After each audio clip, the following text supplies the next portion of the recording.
very warm welcome to my YouTube. My name's Chris, and today I'm going to take a look, well, another look at the de Havilland Mosquito. Now, Geoffrey de Havilland wrote back in 1939, "We believe that we could produce a twin-engine bomber which would have the performance so outstanding that little defensive equipment would be needed." The hugely versatile and high-performance de Havilland DH98 Mosquito was unquestionably the greatest contribution made by the de Havilland Aircraft Company to the success of the RAF in the Second World War. Its innovative design made use of a wooden sandwich construction, drawing upon the experience gained from the company's pre-war high-speed DH88 Comet Racer and the streamlined DH91 Albatross airliner. Such was its popularity with pilots that it soon became affectionately known as the Wooden Wonder. Originally conceived as a high-flying, unarmed photographic reconnaissance aircraft, the Mosquito saw service in a wide range of roles, from bomber, fighter bomber, night fighter, anti-shipping strike aircraft, trainer, torpedo bomber, and even post-war as a target tug. By 1938, the Air Ministry had started looking for a heavily armed, multi-role aircraft, to which Geoffrey de Havilland responded by saying, "We believe that we could produce a twin-engine bomber which would have a performance so outstanding that little defensive equipment would be needed." Nevertheless, at a meeting in October that year, the Ministry showed very little interest and ordered the de Havilland Company to build wings for other bombers as a subcontractor. From the 4th of September 1939, Britain was at war with Germany, and British aircraft production was concentrated on fighters, such as the Vickers Submarine Spitfire, the Hawker Hurricane, and new facilities were created to meet the demand for these, as well as heavy bombers like the Vickers Wellington and the Armstrong Whitworth Whitley, as wartime aircraft production was extremely focused. We're just going to hear a short interview from Flight Lieutenant Colin Bell, DFC. He was born in 1921. He's 104 years old and he's still going strong. He converted to the Mosquito and was eventually posted to number 608 Squadron, and we'll hear a little bit more from him just now. My name's Colin Bell, Flight Lieutenant Colin Bell, RAF, retired. I'm 98 and a half years old. For those that can count, that's 18 months short of a centenary. I flew Mosquitoes out of Downham Market in Norfolk, UK, during World War II. I was in 608 Squadron, the Pathfinder Group, Light Night Striking Force.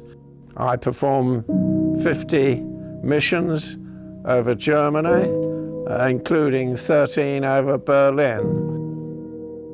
I had the privilege of flying a Mosquito, which I think was the very best aircraft in World War II. Armed with 4 303 machine guns and 4 20mm cannons, the Mosquito packs a powerful punch.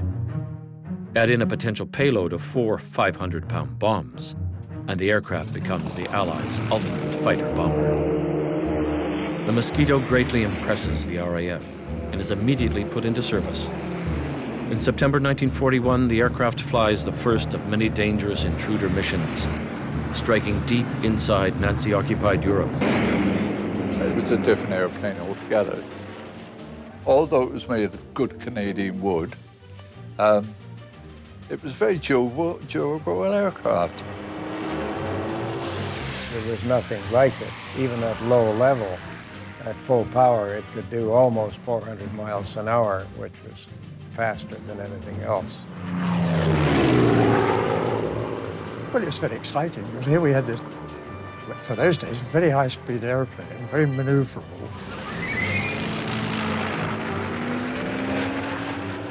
It's a mighty firepower.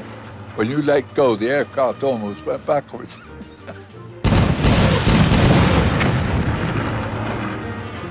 If you hit an aircraft with that kind of firepower, you could literally blow it apart. I love the airplane. I thought it was a beautiful airplane. I felt very safe in it. And it got us back.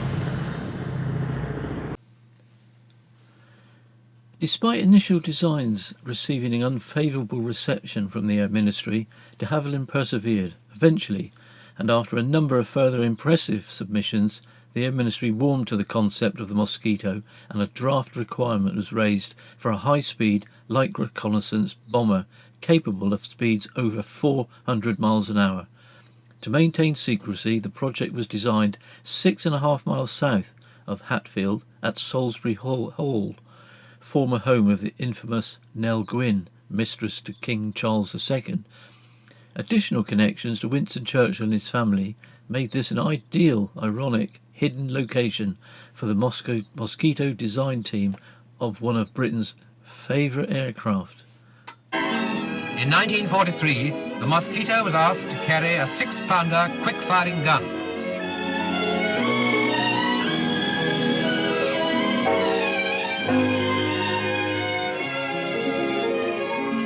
It was a field weapon, weighing nearly a ton and with a kick like a mule.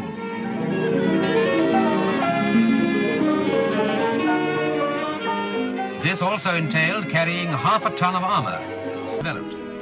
No gun to carry, no recoil problem, a more destructive missile. The rocket salvo of a Mosquito, 8 60-pounders, is equivalent to the broadside of a 6-inch cruiser.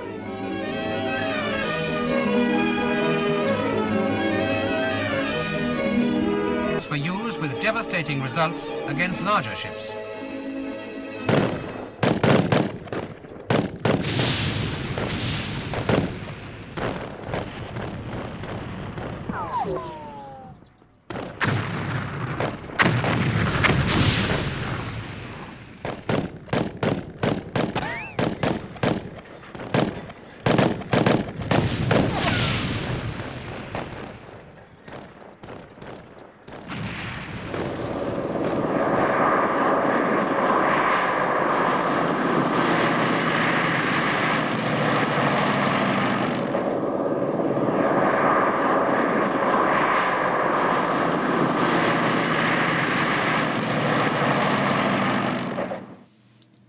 Hopefully that short film and another look at the de Havilland Mosquito, I hope you found it worthwhile.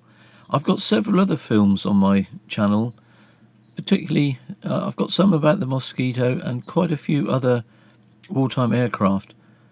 Generally they were based around South Devon at RAF Bolthead. But please have a subscribe, take a look and take the greatest of care, and I look forward to seeing you in the next one. Cheers for now.